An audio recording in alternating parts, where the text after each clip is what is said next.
Students, we were on the topic conservation of plant and animal, and in this process we study recycling of the paper कि paper को हम लोग कैसे recycling करें, because paper is one of the important product we get from the forest.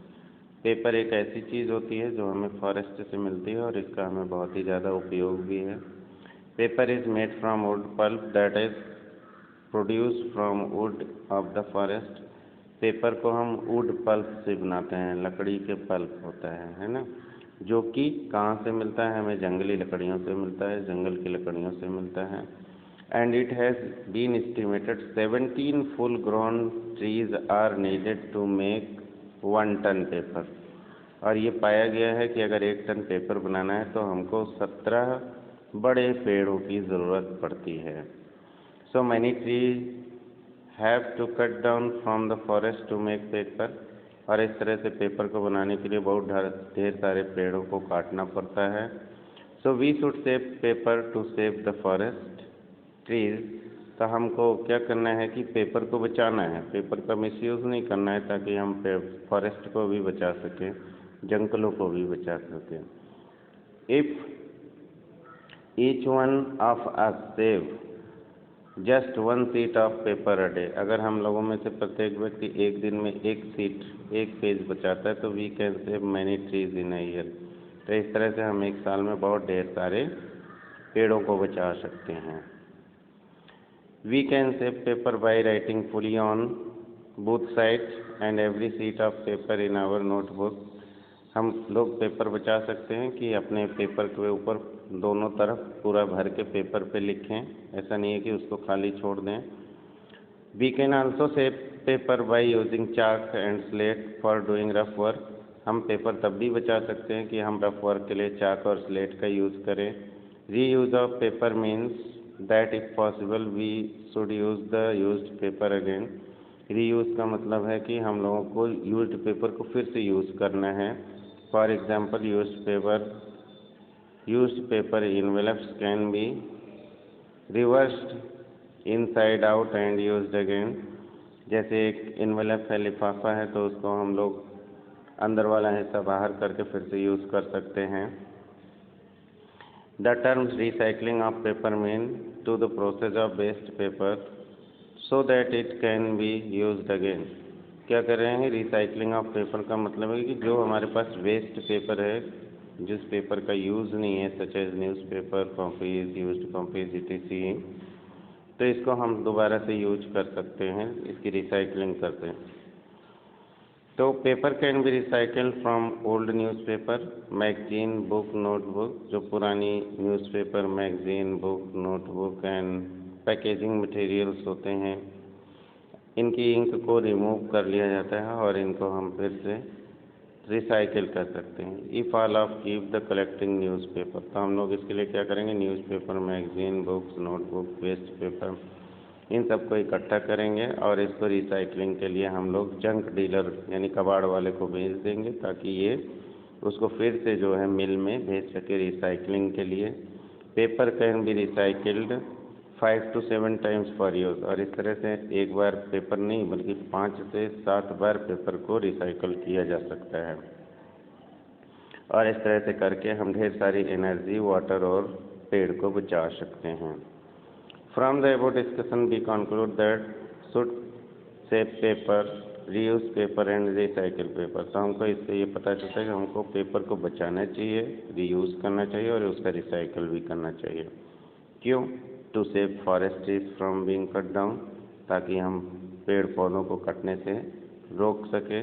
To save water must used in the paper making, पानी को बचाते हैं क्योंकि पेपर बनाने में बहुत पानी लगता है, वाटर लगता है। To save energy use paper making, paper बनाने में जो मशीनरी वर्क करेगी उसकी इलेक्ट्रिसिटी बचेगी। To reduce amount of harmful chemical used in paper making, और ढेर सारा केमिकल भी जो हमारे एनवायरनमेंट में जाता है पेपर बनाने से, वो भी कम होगा। नाउ रिफॉरेस्टेशन, तो रिफॉरेस्टेशन क्या होता है? Reforestation is just opposite of deforestation. Deforestation में हम पेड़ों को काटते हैं, जंगलों को काटते हैं, but reforestation the planting of trees in an area in which the forest were destroyed is called reforestation. जहाँ पे पेड़ पौधों को काट दिया गया है वहाँ पे फिर से पेड़ पौधों को लगाना, उसको हम लोग बोलते हैं reforestation. So we should plant at least as many as trees as been cut down. तो हमें लगभग उतने पेड़ ज़रूर लगाने चाहिए जितने कट गए हैं। We have to retain our green wealth for future generation, then planting of more trees is the only option. अगर हम चाहते हैं कि हमारा भविष्य जो है, आगे आने वाली पीढ़ी को हरा वातावरण मिले, तो हमको जो रिफॉरेस्टेशन कर रहे हों वहाँ पे ज़्यादा से ज़्यादा पेड़ों को लगाना चाहिए। टेक प्लेस नेचुरली, रिफॉरेस्टेशन प्रकृति में अपने आप भी होता है। अब क्या करें कि if the deforestation area left undisturb for some time, है ना, कि अगर वहाँ पे हम कोई डिस्टरबेंस नहीं करते हैं तो रिफॉरेस्टेशन में अपने आप ही reestablish itself by the natural growth of the tree, वहाँ पे अपने आप ही पेड़ उग जाते हैं। This is called the natural reforestation, और इसी को हम बोलते हैं प्राकृतिक रूप से रिफॉरेस्टेशन हुआ है। There is no role of human being in natural reforest, और जो प्राकृतिक रूप से पौधे उगते हैं उसमें मनुष्य का कोई योगदान नहीं है। Now advantage of reforestation, reforestation के हमारे फायदे क्या हैं? Reforestation produces large quantity of raw material for industry.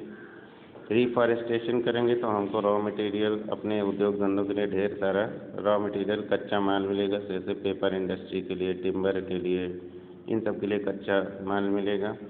Reforestation will lead to decrease in global warming by reducing the amount of carbon dioxide gas in the atmosphere. Reforestation से क्या होगा? Global warming कम होगी, क्योंकि carbon dioxide की मात्रा हमारे atmosphere में कम होगी।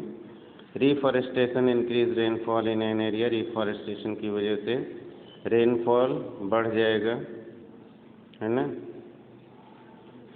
This will raise ground water level and prevent drought. इससे क्या होगा? ग्राउंड वाटर लेवल भी बढ़ेगा और जो ड्रॉट है सूखा रुकेगा। Reforestation prevent soil erosion and flood, reforestation से क्या होगा? सॉइल इरोजन नहीं होगा और बाढ़ नहीं आएगी। Reforestation increase the area of earth under forest which is good for conservation of wild animals. Reforestation करने से जो हमारे फॉरेस्ट का एरिया है वो बढ़ जाएगा, जो कि हमारी वाइल्ड लाइफ के लिए, जंगली जीवन के लिए बहुत ही अच्छा है, उनको सुरक्षित करने के लिए। ओके, तो इस तरह से इस ईवर इंक्रीजिंग डिमांड ऑफ, हमारी जो लगातार बढ़ती हुई लकड़ी की फैक्ट्रियों की रहने की ज़रूरत है, जंगल के पेड़ काटे जा रहे हैं जिसके लिए, तो if it is quite justified to cut the limited number of the trees. तो हम लोगों को क्या करना है कि बहुत ही लिमिटेड नंबर में ट्रीज को काटना है। ओके, और फॉर जेन्युइन डेवलपमेंट पर्पज, ताकि ऐसी ज़रूरतों को पूरा कर सकें जो कि बहुत ही ज़रूरी है। ये नहीं कि फिजूल में आप उसको काटते ही रहते हैं। But at the same time, लेकिन उसी वक्त क्या करना है, उतने ही नंबर में पेड़ पौधे आपको लगा देना है, ताकि हमारा नेचुरल बैलेंस बना रहे और जो अनप्लीजेंट कॉन्सिक्वेंस और अस्वाभाविक रूप से जो घटनाएं होने वाली हैं डिफॉरेस्टेशन की वजह से, उससे हम बचे रहें। Forest conservation act in India, हमारे इंडिया में एक फॉरेस्ट को बचाने के लिए एक कानून भी बनाया गया है। इसका उद्देश्य है कि हम जो है preservation and conservation of natural forest, यानी प्राकृतिक रूप से जो जंगल हैं उनको सुरक्षित करें, और उसके साथ साथ हम अपनी ज़रूरतों को भी समान रूप से पूरा करें।